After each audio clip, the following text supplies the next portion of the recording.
1700년대 미국이 영국으로부터 독립전쟁을 하고 있을 때 29살의 젊은 나이에 버지니아주 하원 의원이었던 패트릭 헨리가 하나의 연설을 통해서 유명한 정치 스타가 되었습니다. 그가 했던 연설의 한 대목을 아마 여러분도 대부분 알고 있을 것입니다. 그 내용은 이런 것이었습니다. 나에게 자유를 달라. 그렇지 아니하면 죽음을 달라. 패트릭 헨리의 연설의 핵심 문장입니다. 우리는 이 연설을 통해서 그의 관심사가 무엇이었는가 하는 것을 이해할 수 있습니다. 그의 관심사는 한마디로 자유였습니다. 요새는 어떤지 모르겠지만 우리가 어린 시절부터 불렀던 민족의 노래가 하나 있습니다. 우리의 소원은 통일. 그것이 우리의 관심사였습니다. 자, 그렇다면 하나님을 믿는 성도된 우리의 관심사는 무엇이 되어야 할까요? 이 관심이 왜 중요할까요? 관심, 관계할 관, 마음심. 내 마음이 쏠리는 그곳이 나의 관심사죠. 관심이 중요한 것은 내 관심이 있는 곳에 행동이 나오고 삶이 나오고 운명이 결정되기 때문입니다. 숫것 공작은 암컷의 관심을 사기 위하여 날개를 활짝 펴고 아름다운 잡대를 뽐내며 춤을 춘다고 합니다. 수컷 개구리는 암컷의 관심을 사기 위하여 바람을 집어넣고 큰 소리로 노래를 한다고 합니다. 개굴개굴. 큰 가시고기 물고기는 암컷의 사랑을 얻기 위하여 큰들한 보금자리를 만들고 초대하여 그 앞에서 춤을 춘다고 합니다. 말 못하는 모든 미물도 관심사를 얻기 위하여, 관심을 얻기 위하여 행동하는 것을 봅니다. 그렇다면 오늘 우리 성도의 관심은 무엇이 되어야 할까요? 아이를 키우다 보면 어린 아이들의 모든 관심사는 자기 자신입니다. 그리고 그 관심사가 해결되지 않을 때 떼를 쓰고 웁니다. 그러나 그런 어린 아이도 철이 들고 세월이 들어 성인이 되면 자기의 관심보다는 타인의 관심에 귀를 기울일 줄 알고 어렸을 때는 부모의 마음을 헤아리지 못하다가도 성장한 장성한 성인이 되면 부모의 마음을 이해하는 그런 사람으로 성장해 갑니다. 신앙세계도 마찬가지입니다. 신앙이 미숙할 때는 모든 관심사가 자기 자신입니다. 그러나 신앙이 성장해 갈수록 그의 관심은 하나님을 향하게 되고 하나님의 마음을 헤아리게 되고 하나님의 관심사를 자신의 관심사로 받아들이게 됩니다. 교회도 마찬가지죠. 미숙한 사람들이 모이는 미숙한 교회는 모든 관심사가 자신의 관심사요, 세상을 향한 관심사지만 성숙한 성도들이 모인 교회의 특징은 그들의 모든 관심사가 하나님의 관심사가 된다는 것입니다. 2015년 정부의 통계청에서 인구조사와 함께 종교인 조사를 했습니다. 이때 기독교 인구가 불교를 초월했고 그때 한국 교회의 총수가 56,900개로 집계되었고 기독교인의 수는 967만 명.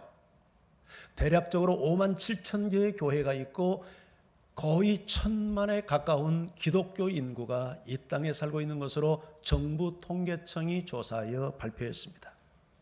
그렇다면 이렇게 많은 교회와 이렇게 많은 성도들의 중요한 관심사는 무엇일까요? 어떤 분은 교회를 4종류로 분류를 했습니다. 그 첫 번째 교회는 무덤 같은 교회입니다. 여러분, 무덤은 어떤 곳입니까? 무덤은 죽은 자들이 누워있는 곳입니다. 무덤 같은 교회라고 하는 것은 성도들이 이처럼 모이고 활동하고 그래서 겉으로 보면 살아있는 것 같은데 그들의 모든 영적 상태는 죽어 있다는 것이죠. 죽어 있는 사람들의 관심은 하나님에 대한 관심이 없습니다. 한마디로 세상에 그들의 모든 관심이 빠져 있고 죄에 빠져 있는 것이죠. 종교 생활을 하고 있지 하나님의 임재 앞에 살지 않는 것입니다. 성경에 나오는 4대 교회가 바로 그런 교회였습니다. 그래서 예수님께서 4대 교회를 향하여 네가 살았다고 하는 이름은 있으나 실상은 죽은 자라, 그렇게 4대 교회를 진단합니다. 물론 4대 교회의 모든 성도가 다 그렇게 죽은 교회는 아니었습니다. 흰옷을 더럽히지 않는 몇 명이 그 교회에 있다고 말씀을 합니다. 몇 명입니다. 문제는 거기 있습니다. 절대 다수의 사람들은 흰옷을 버렸습니다. 세상의 죄에 때가 묻었고 세속화되었습니다. 죄에 연루되어 있습니다. 영이 죽어 있습니다. 소수의 사람만이 거룩성을 지키며 영이 살아있고 그들의 관심사가 하나님의 관심사였던 것이죠. 이런 교회를 향하여 예수님은 회개할 것을 요구합니다. 내가 만약 회개하지 아니하면 내가 도둑같이 임하여 너를 심판할 것이라고 무섭게 경고하고 있습니다. 그렇다면 지금 여러분의 관심사는 무엇입니까? 여러분의 영적 상태는 어떠한 상태입니까? 혹 흰옷을 버렸지는 않습니까? 여러분의 마음과 행실이 죄로 더럽혀져 있고 죄에 빠져 있지는 않습니까? 그렇다면 우리가 아무리 주일날 예기 자리에 나와서 예배를 드린다 해도 어쩌면 우리의 영은 죽어 있다고 진단을 받을 것입니다. 그리고 영적으로 죽어 있는 사람의 모든 관심사는 세상을 향할 뿐, 자신의 정욕을 향할 뿐, 하나님을 향한 관심이 없습니다. 여러분의 영적 상태가 이런 상황에 있다면 회개하셔야 합니다. 왜냐하면 회개치 아니하면 우리 예수님께서 도둑같이 임하여 심판하시기 때문입니다.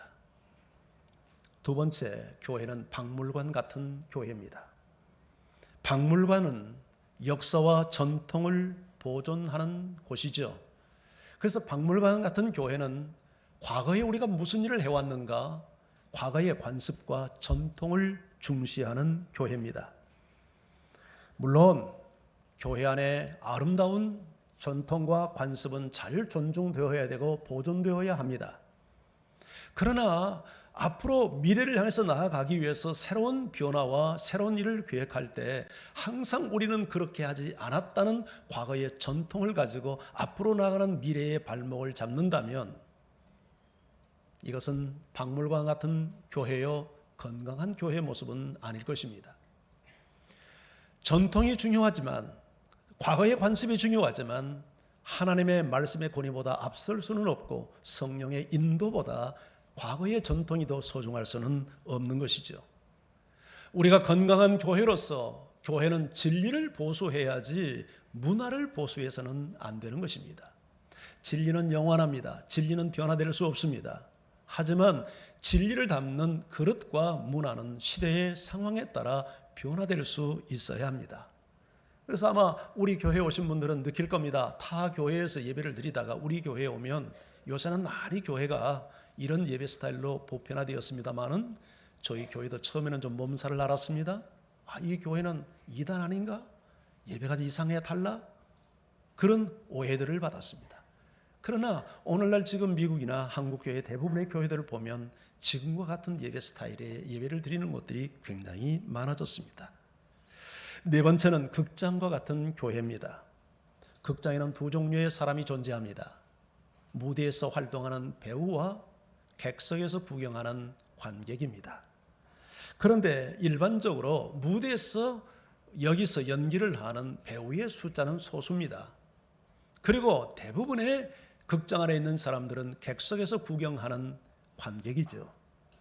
자, 이것은 극장의 모습은 될 수 있다 해도 교회가 이러한 모습을 갖는다면 건강한 교회의 모습이 될 수는 없을 것입니다. 왜냐하면 성경은 교회를 그리스도의 몸이라고 정의합니다. 몸은 다양한 지체들의 연합과 상호 우존에 의해서 보존되고 성장해 갑니다. 우리 몸 가운데 단 하나의 지체만이라도 제 기능을 하지 못한다면 한 지체의 제 기능을 하지 못한 장애를 통하여 그 몸 전체는 불구가 될 것입니다. 오늘 우리 교회를 향하여서 우리가 제 모든 성도, 이 교회 안에 다양한 성도들, 수많은 성도들이 있는데 우리는 함께 지체가 되어서 그리스도의 몸을 이루어가고 있습니다. 여러분 가운데 불필요하거나 존재하지 않아도 될 지체는 존재하지 않습니다. 모두가 다 이 교회의 소중한 분들이요, 소중한 지체요, 그래서 자기 역할들을 다 해야 할 분들입니다. 만약에 우리가 그 역할을 제대로 감당하지 못한다면 우리 교회는 건강한 그리스도의 몸이 될 수 없을 것입니다. 교회가 무엇인가를 정의하고 있는 에베소서 4장에서는 그래서 말합니다. 우리 몸의 지체, 각 지체의 분량대로 역사하여 우리 몸이 자랑과 같이 교회는 하나님께 주신 은사와 재능을 따라서 모든 성도들이 자기 역할을 감당함으로 그리스도의 몸을 세워가야 한다. 여러분, 모든 성도 각자는 하나님께 주신 은사와 달란트를 가지고 자기 역할을 감당해야 합니다. 순모임 안에서도 하나님께서 각자의 역할을 부여해 주셨습니다. 순모임 안에서도 여러분들이 지체의 사명을 감당해야 합니다.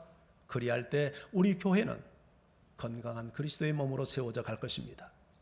이 교회에 소속한 모든 성도들이 감당해야 될 여러 가지 책임과 사명이 있지만 가장 기초적이고 기본적인, 반드시 우리 교회의 건강성을 지키기 위해서 해야 할 지체의 사명이 있습니다. 그것은 모든 성도들이 하나님께서 허용된 공적 예배에 열심을 다하여 참여하는 일입니다. 할렐루야. 그렇게 믿습니까, 여러분? 교회라는 말을 에클레시아라고 합니다. 에클레시아는 부름을 받은 사람들의 모임이라는 뜻입니다. 교회는 모일 때 교회가 됩니다. 그래서 성경은 모이기를 피하는 어떤 사람들의 습관을 쫓지 말라. 서로 모이기를 힘써서 사랑과 선행을 격려하라. 이렇게 말씀합니다. 2주 전이었죠. 금년 추석이 금요일이었습니다. 그날 우리 교회는 금요 예배가 없었습니다. 우리 교회 금요 예배가 없었기 때문에 제가 다른 교회 금요 예배 어떻게 드리나 한번 방문을 했습니다. 근데 결론부터 얘기하면 충격이었습니다. 나쁜 충격이 아니라 선한 충격이었습니다. 제가 10분 전에 그 교회를 도착했는데 주차장이 굉장히 1, 2층, 지하 1, 2층으로 되어 있어서 널찍한데도 주차할 공간이 없었습니다. 여러 사람의 주차위원들이 나와서 빨간 멍을 흔들면서 이리저리 주차 안내를 하는데 겨우 통로에다가 주차를 하고 예배당에 올라갈 수 있었습니다. 그날이 추석날이었습니다. 그날이 금요 기도회입니다. 주일날도 아니고. 그런데 그 교회의 금요 기도회에 그렇게 많은 사람들이 그 예배에 참여하기 위해서, 기도에 참여하기 위해서 모이고 있었던 것입니다. 예배당에 들어갔습니다. 한 2층 1층 그 자리가 한 1,500석 정도 되고 2층까지 하면 한 2,000석 될 수 있는 그 정도 되는 규모의 교회였습니다. 그런데 예배 시작이 되기 전에도 벌써 90% 이상이 예배당을 꽉 채우고 있었습니다. 저는 그 광경을 보는 것만으로도 충격과 도전을 받지 않을 수 없었습니다. 내 마음속에 하나님 앞에 송구스럽다는 자괴감이 들었습니다.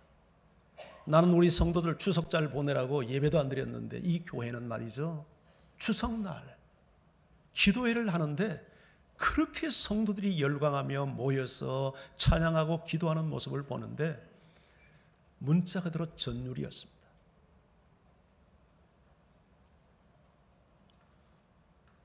여러분, 정말 이렇게 모든 예배 현장, 우리가 주일날이라면 믿음 없는 분도 웬만하면 다 나옵니다. 주일날 얼마나 많은 사람들이 모이느냐는 진정한 의미에서 교회의 건강성이 될 수 없습니다. 그러나 주일 저녁 예배를 나온다든지 금요 기도를 나온다든지 이것은 정말 우리가 믿음 없이는 예배 자리에 나오기가 쉽지 않잖아요. 그래서 진정한 그 교회의 건강성은 주일날 얼마나 모이느냐가 아니라 주일 저녁에 금요 기도에 얼마나 많은 성도들이 모여서 예배를 사모하고 찬양하고 정말 기도하느냐, 그것이 그 교회의 건강성이라고 믿습니다. 아멘입니까? 우리 교회를 정말 생명의 열기가 있는, 나 자신도 살지만 타인도 살리는, 야, 정말 이 교회는 살아있는 교회구나, 이런 교회 다니고 싶구나, 이런 교회를 만들기를 원합니까? 교회에 오면 설렁해서 냉기가 흐르고, 야, 이 교회는 죽은 교회 같아, 이런 교회를 만들기를 원합니까? 여러분들이 정말 정상적인 마음의 태도를 갖고 있다면 전자의 교회가 되기를 원할 것입니다. 그런데 이런 교회는 물론 담임 목사가 가장 중요한 책임이 있습니다만은 담임 목사 한 사람의 역할로만은 이런 교회를 만들 수 없습니다. 우리 몸에 심장이 중요하다고 심장 하나만 가지고 몸이 될 수 있는 것은 아니지 않습니까? 온 성도들이 담임 목사를 중심으로 해서 마음이 하나 되어져서 하나님의 마음이 담임 목사를 통해서 전달되고 담임 목사의 마음을 온 교회들이 이 성도들이 함께 공유하여 하나 되어질 때 그런 생명력 있는 교회의 모습을 만들어낼 수 있지 않겠습니까? 정말 우리가 금요 기도회에 한번 여러분 나와서 앉아 보십시오. 우리가 각자의 자리를 채우고 정말 내가 앉을 자리를 지키며 기도할 때 앉을 자리가 없어서 늦게 가면 앉을 자리가 없어. 그래서 그 교회처럼 시간 되기 전에 와서 자리를 메우며 예배에 참여하는 광경을 아마 새로운 사람들이 와서 본다면 충격을 받지 않겠습니까? 이런 교회가 다 있나? 이런 교회에 내가 교인이 됐으면 좋겠다. 그런 마음 들지 않겠습니까? 이런 생명력 있는 교회를 만들 그 비결이 어디 있습니까? 내가 한 사람이 어떻게 하느냐에 따라서 이런 교회를 만들 수도 있고 죽어있는 교회를 만들 수도 있는 것입니다. 저는 오늘 이 메시지를 여러분 각자에게 주시는 하나님의 음성으로 마음에 받고 나도 내 예배의 자리, 기도의 자리를 지킴으로 우리 교회를 생명력 넘치는 교회로 만들어야 되겠다. 이 시간 하나님 앞에 결단하는 시간이 되기를 주의 이름으로 축원합니다. 네 번째는 산부인과 같은 교회입니다. 산부인과는 어떤 곳입니까? 날마다 새 생명이 출생하는 그런 현장이죠. 생명을 출산하기 위해서 수많은 산모들이 산고의 고통을 호소하고 신음하고 소리를 지르고 악을 쓰고 그러다가 새 생명이 태어나면 생명이 태어나는 기쁨 때문에 산고의 고통을 한순간에 다 몰아내버리고 웃음꽃이 피고 기쁨이 넘치고 축하의 인사를 주고받는 그곳이 곧 산부인과 병원의 광경 아닙니까? 우리 교회가 산부인과 같은 교회가 된다면 온 성도들이 정말 영적 자녀를 출생시키기 위해서 신음하고 몸부림치고 기도하고 부르짖고 힘쓰고 애쓰고 탄식하고 그러다가 한 영혼이 구원되는 모습을 보면서 기뻐 박수치고 찬양하며 영광 돌리는 교회, 날마다 구원받는 무리가 증가되는 교회, 이 교회가 바로 우리 하나님께서 꿈꾸시는 교회 모습 아닐까요? 우리 모습 때문에 주님께서 피 흘려 교회를 세우시는 것 아닌가요? 여러분이 내 교회, 무덤 같은 교회, 박물관 같은 교회, 극장 같은 교회, 산부인과 같은 교회, 우리 교회 어떤 교회 되기를 원합니까? 어떤 교회가 과연 성경적인 교회이고 우리 교회가 어떤 교회가 되기를 여러분은 정말 원하십니까? 여러분들이 건강한 마음 상태를 갖고 있다면 두말할 필요 없이 네 번째 교회, 산부인과 병원 같은 교회가 되기를 열망할 겁니다. 그런데 이런 교회를 만들 수 있는 책임이 바로 당신 자신에게 있습니다. 내가 저녁 예배, 금요 기도해 힘들죠, 육체적으로는. 그러나 이 자리에 나와서 내가 자리를 지키고 기도할 때 나 한 사람 한 사람이 이 내게 주신 사명을 감당할 때 그것이 열기가 되어서 수많은 사람들에게 전율시키는 영적 감동을 자아내고 그럴 때 교회가 살고 함께 살고 내가 살 뿐만 아니라 함께 살리는 이런 교회가 되지 않겠습니까? 저는 담임 목사로서 우리 교회가 이런 산부인과 병원 같은 교회가 되기를 진심으로 소원하며 또 여러분이 이런 교회를 함께 만들어 가기를 주의 이름으로 축복합니다. 에디 깁스가 쓴 책 가운데 넥스트 처치라고 하는 책이 있습니다. 문자 그대로 미래 교회를 진단하고 있고 미래 교회를 어떻게 만들 것인가 하는 이야기입니다. 그런데 저 책에서는 우리가 미래가 있는 교회, 다음 세대의 교회를 만들기 위해서 먼저 진단하는 게 현재대로는 안 된다는 겁니다. 오늘날 현대 교회의 모습을 보십시오. 세속화의 거대한 쓰나미와 같은 물결 속에 온통 교회가 세속화되어 가고 있습니다. 자유주의 신학의 물결이 교회 안에 들어와 가지고 정말 순수한 하나님 중심의 그 본질적인 신앙의 본질을 많은 성도들이 다 잃어버렸습니다. 많은 성들이 교회는 다니고 종교생활을 하고 있지만 하나님의 임재 앞에 살지 않고 죄와 연루되어 있고 마음의 가치가 세속화되어 있고 능력이 상실되고 영적 자녀를 낳지 못하는 불임신자가 너무 많고 새 생명이 태어나는 새 생명을 잉태시키기 위한 신음소리가 없는 탄식이 없는 교회가 현대교회의 모습이라고 진단합니다. 그러면서 넥스트 처치를 만들기 위해서는 반드시 초대교회의 야성을 회복해야 되는데 그것은 전도의 야성이라고 이야기합니다. 여러분, 온 교회가 초대교회를 본받고 싶어합니다. 초대교회의 자랑이 뭡니까? 건물이 있습니까? 재정이 넉넉합니까? 그렇지만 초대교회는 무섭게 전도했습니다. 한마디로 영적 자녀를 엄청나게 낳습니다. 이것이 초대교회의 모습입니다. 초대교회는 all the members, 모든 성도들이 전도했습니다. Every day, 날마다 전도했습니다. Day by day, 매일같이 구원받는 성도의 수가 증가해 갔습니다. 이것이 성령의 역사했던 건강한 초대교회의 모습입니다. 이런 교회가 되기 위해서 오늘 성경은 두 가지를 집중하라고 우리에게 말씀하고 있습니다. 그 첫 번째는 기도하라는 것입니다. 자, 오늘 본문에서 우리는 하나님의 관심사를 읽었습니다. 자, 4절 말씀을 다시 한번 읽을까요? 함께요, 시작.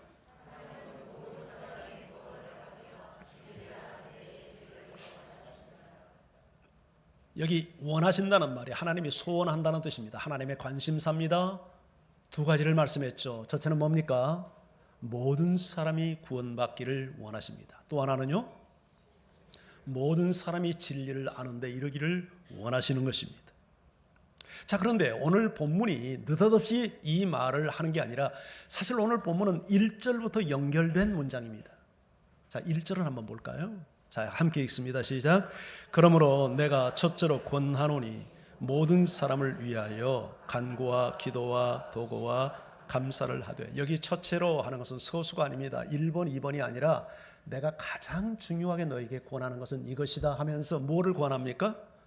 모든 사람을 위해서 기도하라는 것입니다. 모든 사람을 위해서 총동원 기도를 하라는 겁니다. 그리고 4절에 와서 기도의 내용을 얘기하는 겁니다. 모든 사람이 구원을 받고 모든 사람이 진리를 알 수 있도록, 이 하나님의 소원이 성취될 수 있도록 너희는 기도하라 하는 것입니다. 왜 구원받기 위해서 우리가 기도해야 할까요? 성경은 그 이유를 이렇게 밝힙니다. 고린도후서 4장 4절을 함께 읽어볼까요? 시작. 그중에 이 세상의 신이 믿지 아니하는 자들의 마음을 혼미하게 하여 그리스도의 영광의 복음의 광채가 비치지 못하게 함이니 그리스도는 하나님의 형상이니라. 자, 여기 세상신이 등장합니다. 세상신은 누구를 말합니까? 마귀요, 귀신들이요, 악한 영들입니다. 이 악한 영들이 믿지 않는 자들의 마음을 혼미하게 하여, 하나님을 믿지 않는 사람들의 마음을 혼미하게 하여 그리스도 영광의 복음의 광채가 비치지 못하게 한다. 그 마음속에 복음의 빛이 비치지 못하도록 믿지 않는 자들의 마음을 세상신이 혼미하게 한대요. 이 혼미하게 한다 하는 단어가 영어 성경에는 blind라고 하는 단어를 사용을 했습니다. 블라인드 다 아시죠? 영어 모르는 분도 블라인드 다 아시죠? 블라인드가 뭐예요? 햇빛 가리개, 창문에 지는 햇빛 가리개, 그걸 우리가 블라인드라고 하잖아요. 동사로는 알지 못하게 한다, 눈을 멀게 한다, 깨닫지 못하게 한다, 그런 의미를 갖고 있습니다. 그러니까 사단이 우리가 복음을 전하면 믿지 않는 사람들의 마음속에 블라인드를 치는 거예요. 복음의 빛이 비추지 못하도록. 우리가 창문에 블라인드를 내리는 이유가 뭐 때문입니까? 햇빛이 들어오지 못하도록. 이와 같이 우리가 복음을 전할 때 복음이 그에게 이해되지 못하고 깨닫지 못하고 알지 못하도록 복음의 빛을 차단시켜버리는 거예요. 아마 여러분 가운데 요새 우리가 다 전도에 대한 부담들이 많죠. 또 믿는 분들은 특히 가족 전도에 대한 부담들이 다 있잖아요. 믿지 않는 내 남편, 믿지 않는 내 자식들, 정말 짐입니다. 그래서 위에서 기도하잖아요. 그리고 복음을 전하고 교회 좀 나가자 하면 씨알이 안 믿혀요. 예. 그래서 이거 뭐 전쟁할 수도 없고 근데 그 이유가 뭔지 압니까? 사탄이 그 믿지 않는 남편, 자식들의 마음에 블라인드를 쳤기 때문이에요. 마음을 혼미하게 해서 깨닫지 못하게 하고 이해하지 못하게 하고 알아듣지 못하게 눈을 가려버린 거예요. 그래서 기도해야 되는 거예요. 아멘? 성경에 보면 다니엘이 중요한 문제를 놓고 기도하는데 응답이 오질 않아요. 근데 기도하는 즉시 하나님이 응답을 내려줬어요. 천사를 통해서 응답을 가지고 가라고 했는데 악한 영이 와서 길을 가로막는 겁니다. 그래가지고 무려 3주가 걸렸어요. 세일에. 그때 미가엘 천사가 와서 도와줘서 3주 만에 응답을 가지고 옵니다. 여기에 근거해서 우리 한국교회 세일의 기도가 굉장히 유행하잖아요. 금년에 우리도 한번 세일의 기도에 참여할까 합니다. 여러분, 오늘 우리 영상을 봤지만 오늘이 마이너스 D-Day 21일입니다. 앞으로 우리가 생명축제를 진행하는 그 시간까지 여러분들이 정말 영혼 구원을 위해서, 내 전도 대상자를 위해서, 그 안에 처져 있는 블라인드를 제거하기 위해서, 영적 공격을 가로막기 위해 우리가 대적하기 위해서 집중적으로 기도하는 여러분들이기를 바랍니다. 매일같이 전도 대상자를 붙들고 이름을 위해서 기도하고, 수시로 기도하고, 길 가면서도 기도하고, 일하면서도 기도하고, 여러분들이 할 수 있다면 좀 더 새벽을 깨워서 새벽 기도에 나와서 강렬하게 좀 기도하고, 여러분들이 시간과 장소를 정해놓고 기도하고 무시로 기도하는 영적 전쟁을 기도 가운데서 선포하기를 주의 이름으로 축원합니다.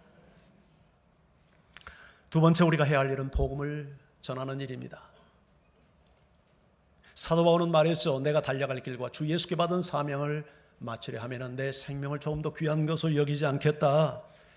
사명, 주 예수께 받은 이 생명의 복음을 전하는 것을 완수하기까지 내 생명을 조금 더 귀한 것으로 여기지 않겠다는 거예요. 이유가 뭐냐면 이 복음만이 모든 믿는 자를 구원하는 하나님의 능력이 되기 때문이다. 아멘. 예수 그리스도만이 모든 믿는 자를 구원하는 하나님의 능력이 되기 때문에 내가 이 복음을 전하는 일을 위해서 내 목숨도 귀하게 여기지 않겠다. 여러분도 그렇게 믿으십니까? 안 믿습니까? 그렇게 믿으시나요? 자, 우리가 이 세상에서 진정한 행복과 복이 뭐라고 생각합니까? 정말 화려한 집, 커다란 집, 좋은 차, 좋은 음식, 이것저것 다니는 여행, 그렇게 살면 정말 그게 복받은 것이고 행복할까요? 아멘? 예. 그러면 도대체 무슨 재미로 삽니까, 인생을? 예. 정말 우리 인생의 진정한 행복이 구원받는 데 있음을 믿습니까? 예, 형식적인 대답.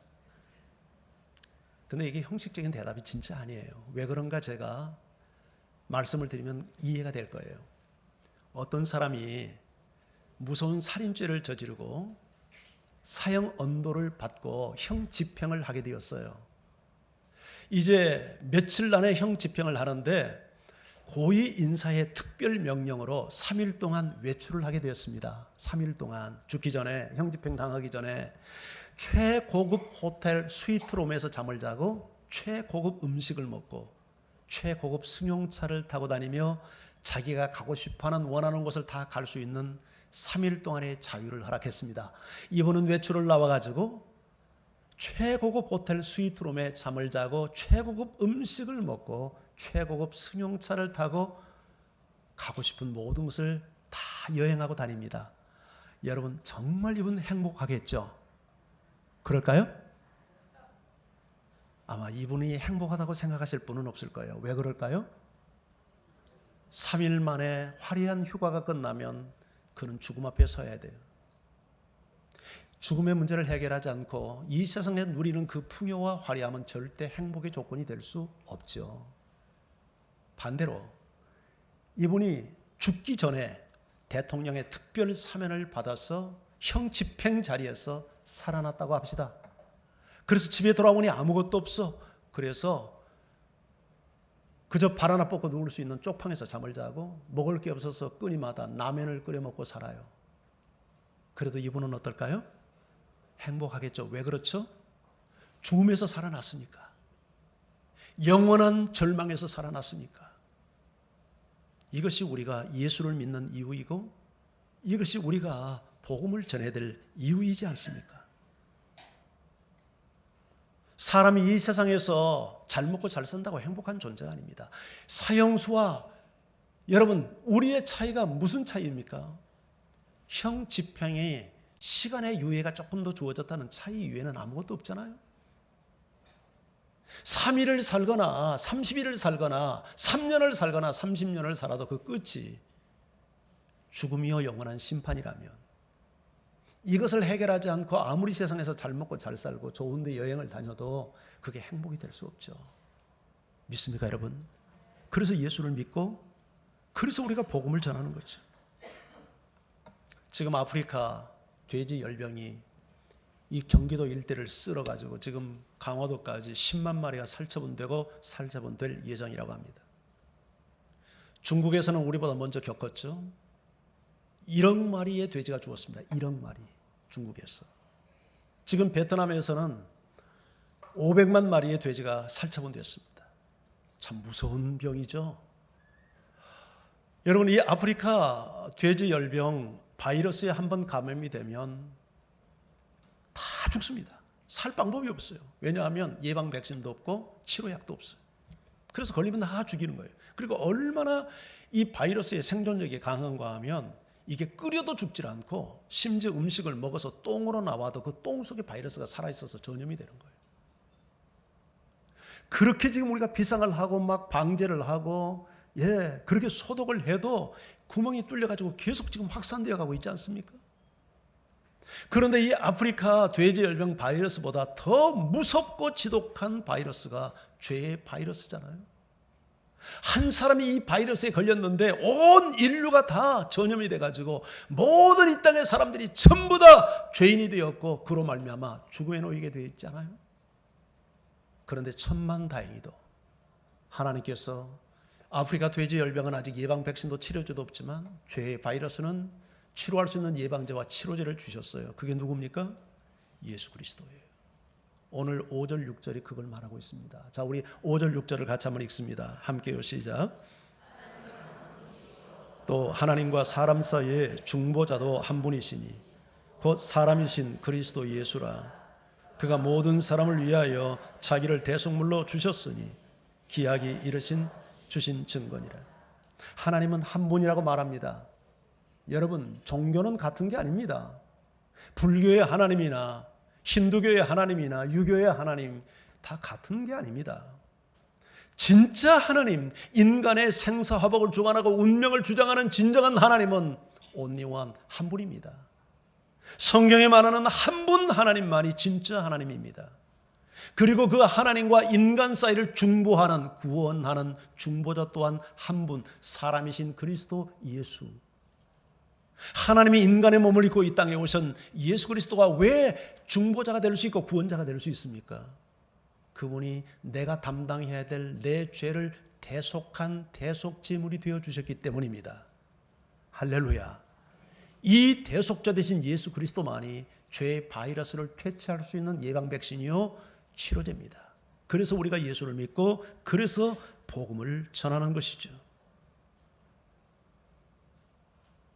그런데 오늘 4절 성경은 말하잖아요. 하나님의 소원이 뭐라고요? 모든 사람이 구원을 받고 모든 사람이 진리를 아는 데 이르기를 원한다고 말씀을 합니다. 여러분, 구원이라고 하는 것은 사탄의 지배하는 암울한 죄의 종노릇하는 세상에서 벗어난 것이고 진리를 아는 것은 거기에서 완전한 해방과 자유를 얻게 된 것입니다. 구원이 지옥에서 건짐을 받는 사건이라면 진리를 아는 것은 천국에 이르는 것입니다. 구원이 영적 출생을 경험하는 것이라면 진리를 아는 것은 그리스도의 장성한 분량이 충만한 데까지 이르는 것입니다. 그래서 우리는 구원도 받아야 되지만 진리를 알아야 합니다. 진리는 그리스도입니다. 그리스도는 하나님입니다. 진리를 안다는 것은 하나님을 안다는 얘기인데 이것은 무슨 성경 공부해가지고 아는 그런 지식적인 하나님을 말하는 게 아닙니다. 그 진리를 안다는 것은 하나님을 경험하는 것을 의미합니다. 하나님과의 관계가 연합된 것을 의미합니다. 하나님을 닮는 것을 의미합니다. 그것이 진리를 아는 것입니다. 한마디로 우리가 진리를 안다는 것은 예수 그리스도를 완전하게 닮은 것입니다. 여러분, 이것이 구원의 완성 아닙니까? 여러분들이 신앙생활을 할 때 구원을 저 먼 훗날 죽어서만 가는 천국 도성이라고만 이해하면 안 됩니다. 물론 그것은 완성이지만 구원은 예수를 믿는 순간부터 우리에게 주어지는 것입니다. 예수를 믿으면 예수님은 우리의 유일한 구원자입니다. 죽음으로부터의 구원뿐만 아니라 불행으로부터의 구원, 실패로부터의 구원, 절망으로부터의 구원, 고통으로부터의 구원, 저주로부터의 구원, 모든 불행으로부터의 구원이 예수 그리스도를 만날 때 일어납니다. 그것이 구원입니다. 그래서 예수를 믿음으로 말미암아 여러분의 마음을 짓누르고 있는 모든 불안과 두려움과 공포가 예수 안에서 사라지고 기쁨과 화평이 여러분의 마음을 지배해야 합니다. 그 사람이 구원받은 사람이에요. 예수 믿기 전에는 죄의 종로로 타고 술의 종로로 타고 음란의 종로로 타고 이렇게 살아왔지만 예수를 만나 구원받은 사람은 이 모든 죄로부터 해방을 받아서 자유를 누리고 그렇게 살 때 얼마나 그 삶 속에 새로운 하늘의 능력이 임하지 않겠습니까? 여러분, 예수 믿기 전에는 내가 내 인생의 주인이었어. 우리 가정을 지옥처럼 다스리고 살았지만 예수님이 오셔서 내 인생을 지배하고 다스리기 순간부터 내 마음을 통치해 주시고 모든 아내를 어떻게 대해야 되는지, 남편을 어떻게 대해야 되는지, 부모를 어떻게 대해야 되는지, 자녀를 어떻게 대해야 되는지, 모든 사회생활은 어떻게 되는지 하나님의 말씀을 가지고 우리를 통치할 때 그 속에서 예수 그리스도를 닮아가는 온전함이 이루어지잖아요. 그게 진리를 아는 거잖아요. 진리를 알 때 천국이 이루어지잖아요. 이런 생명력 있는 신앙생활을 할 때 예수 믿는 게 이래서 구원이구나. 예수 믿는 게 이렇게 아름답고 영광스러운 거구나. 이게 복음의 영광스러운 찬란한 광채구나. 이걸 경험한 사람이 남에게도 그 광채를 비추려 하지 않겠습니까? 그래서 오늘 7절은 이렇게 고백을 합니다. 자, 7절 말씀을 같이 읽죠. 시작. 이를 위하여 내가 전파하는 자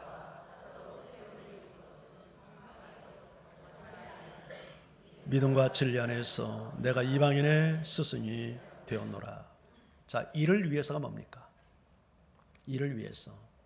이를 위해서는 모든 사람이 구원받고 모든 사람의 진리에 알기를 위하여 내가 전파자와 사도로 세움을 입었다. 세움을 입었다는 말은 능동태가 아닌 수동태입니다. 내가 자원해서 한 게 아니라 누군가에 의해서 그렇게 전파자로 임명됐다는 이야기죠. 누가 임명했겠습니까? 하나님이 임명했죠. 이게 사도 바울만의 고백인가요? 구원받은 모든 성도에게 주어진 말씀이죠. 구원받은 모든 성도는 이를 위하여 모든 사람이 구원을 받고 모든 사람의 진리에 아는데 이르도록 복음을 전파하는 전파자로 우리가 세움을 받았어요. 하나님에 의해서. 그래서 우리가 복음을 전하는 거죠. 고린도후서 5장 18절은 하나님께서 그리스도를 통하여 하나님과 우리를 화목하게 한 다음에 우리에게 화목하게 하는 직분을 주셨다 그렇게 말씀합니다. 하나님과 그리스도를 통해서 화목하게 된 사람은 또 다른 사람을 화목시키는, 화해시키는 화해자, 중보자의 책임과 사명을 감당해야 된다는 거예요. 오늘 말씀은 우리에게 내 교회의 모습을 이야기함으로 시작이 됐습니다. 무덤 같은 교회, 박물관 같은 교회, 극장 같은 교회, 산부인과 같은 교회. 아마 여러분들이 정상적이라면 다 같이 우리 교회가 산부인과 같은 교회. 날마다 생명이 태어나고 정말 새 생명을 잉태시키기 위해서 산고의 고통으로 신음하고 부르짖고 탄식하는 교회. 그러다가 생명을 얻었을 때 그로 인하여서 기뻐하는 교회, 춤추는 교회. 날마다 구원받는 무리가 증가되어가는 교회. 사도행전적인 이 교회. 이를 위해서 두 가지에게 집중할 것을 명령했죠. 기도하라는 거예요. 왜냐하면 세상 신이 믿지 않는 사람들의 마음을 혼미하게 하니까, 블라인드를 치니까 우리가 사탄을 대적하는 기도를 하라는 거예요. 여러분, 기도하는 일에 앞장서는 여러분 되기를 바랍니다. 아멘. 그리고 전파하라는 거예요. 전파하기 위해서 우리가 베스트를 정하고 기도하고 우리가 섬기라는 얘기입니다. 제가 매주마다 우리 교역자들을 통해서 베스트 진행 상황을 보고받는데 참 마음이 좀 힘이 듭니다. 왜냐하면 할 만한 사람들이 반응을 하지 않는 모습을 보면서, 심지어 리더들도 반응을 하지 않는 사람이 있어요. 물론 많은 숫자는 아니지만. 우리가 교회 키우자고 하는 짓입니까? 우리 교회의 부흥을 위해서 하는 짓입니까? 요새 젊은 사람들은 그래서 베타에서 움직이지 않는 사람도 있습니다. 이것은 하나님의 소원을 성취하는 일이지 않습니까? 이것은 내가 살고 남이 살리는 일이지 않습니까? 우리 사랑하는 사람과 이웃을 살리고 민족을 살리는 일이지 않습니까? 모세와 바울은 내가 내 동족을 살리는 일이라면 그리스도에게서 떨어지는 한이 있어도 나는 원하는 바라 라고 했던 이야기 아닙니까? 이것이 구원받는 성도가 가야 될 가장 중요한 관심사이지 않습니까? 아버지의 관심사가 나의 관심사, 하나님의 관심사가 나의 관심사가 된 사람들은 바울처럼 내가 이 일을 위해서 전파자로 세움을 받았다. 여러분, 오늘 강단에서 선포되는 메시지를 인간의 메시지로 받지 않고 하나님의 음성으로 받기를 바랍니다. 그리고 여러분들이 최선을 다해서 베스트를 정하시고 그들을 위해서 기도하시고 그들을 위해서 섬기시고, 그래서 한번 최선을 다해 보세요. 하나님이 나를 통해서 어떻게 일하시는지, 생명을 살리는 이 기쁨과 희열이 얼마나 영광스럽고 가치 있는 일인지. 오늘 선포되는 이 메시지가 단 한 번도 예외 없이 여러분 당신 한 사람에게 주신 하나님의 음성이 되기를 주의 이름으로 축원합니다.